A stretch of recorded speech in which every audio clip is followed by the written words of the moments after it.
Տավուշում փորձարկելուց հետո այս տարի էսսեն 9-րդ դասարանցիների համար քննության ձևաչափ դարձավ ամբողջ հանրապետությունում։ Շուրջ 37,000 սովորողների 17,3%-ը գերազանց գնահատական է ստացել, անբավարար էլ 1,3%-ը։ Սա մի ձևաչափ է, որով երեխաները սովորում են ավելի ազատ ու անկաշկանդ իրենց վերաբերմունքն ու մտքերը հայտնել այն երևույթների կամ գործընթացների հանդեպ, որոնք իրենց առջև դրված են որպես հիմնախնդիր եւ որը իրենք լուծելու կամ դրա վերաբերյալ կարծիք ու մտքեր արտահայտելու խնդիր են ունենում։ Գրականության եւ պատմության քննությունները միավորվել են, երկու առարկաներից տրվել է մեկական տեքստ, որոնք աշակերտները պետք է համադրեին ու վերլուծեին։ Կային եւ պատրաստ երեխաներ, կային եւ երեխաներ, ովքեր դժվարանում էին։ Այստեղ խնդիրը այն է, որ դա նորամուծություն է եւ դեռ պետք է ադապտացվեն ու եթե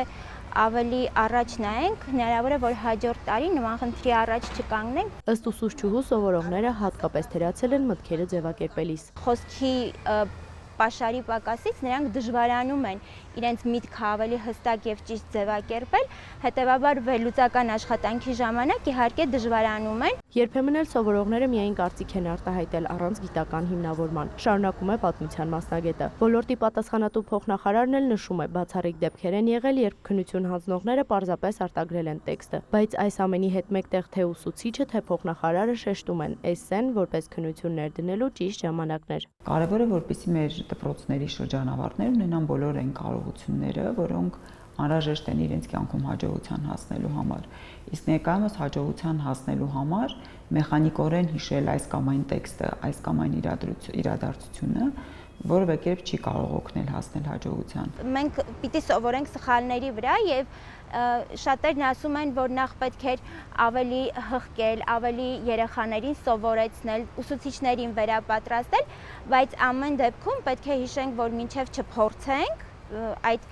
բաց կողմերը չենք տեսնի։ Ուսուցիչները պարբերաբար վերապատրաստվել են աշակերտների հետ աշխատել, բայց նոր ձևաչափի հանդեպ անհանգստություն կար թե ծնողների, թե ուսուցիչների մոտ։ Ծնողները լիարժեք չհասկանալով իրողությունը բացասաբար են արձագանքում եւ այդ բացասական ազդեցությունը նաեւ անդրադառնում է երեխաներին, շատ մանկավարժներ նույնպես։ Բայց նախարարությունից հուսով են, որ այդ անհանգստությունները փարատվել են։ Էսսեների պարագայում աշակերտները այլևս հույսը չեն դնում ընկերոջից արտագրելու վրա, նշում է փոխնախարարը։ Այս դեպքում երեխաները գիտեն, որ պիտի կարդան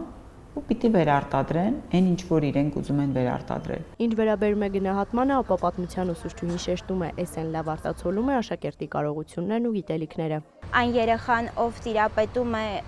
տեքստի նյութին, գրական տեքստի նյութին, այն երեխան, ով տիրապետում է պատմական իրադարձության նյութին, նա բնականաբար ավելի ուրիշ կերպ կձևակերպի իր աշխատանքը, քան այն երեխան, ով պարզապես սահմանափակվում է հարցատոմսի վրա տրված տեքստով։ Սա էլ խթան է, որ ավելի շատ կարդան, ասում է պատմության ուսուցիչը։ Իսկ փոխնախարարը ընդգծում է, քննություններն անցել են առանց տեխնիկական խնդիրների, նաև հավելում է, ցանկանում են քննությունները եւս էլեկտրոնային դարձնել։ Էմմա Վարդանյան, Արամ Հարությունյան, լուրեր։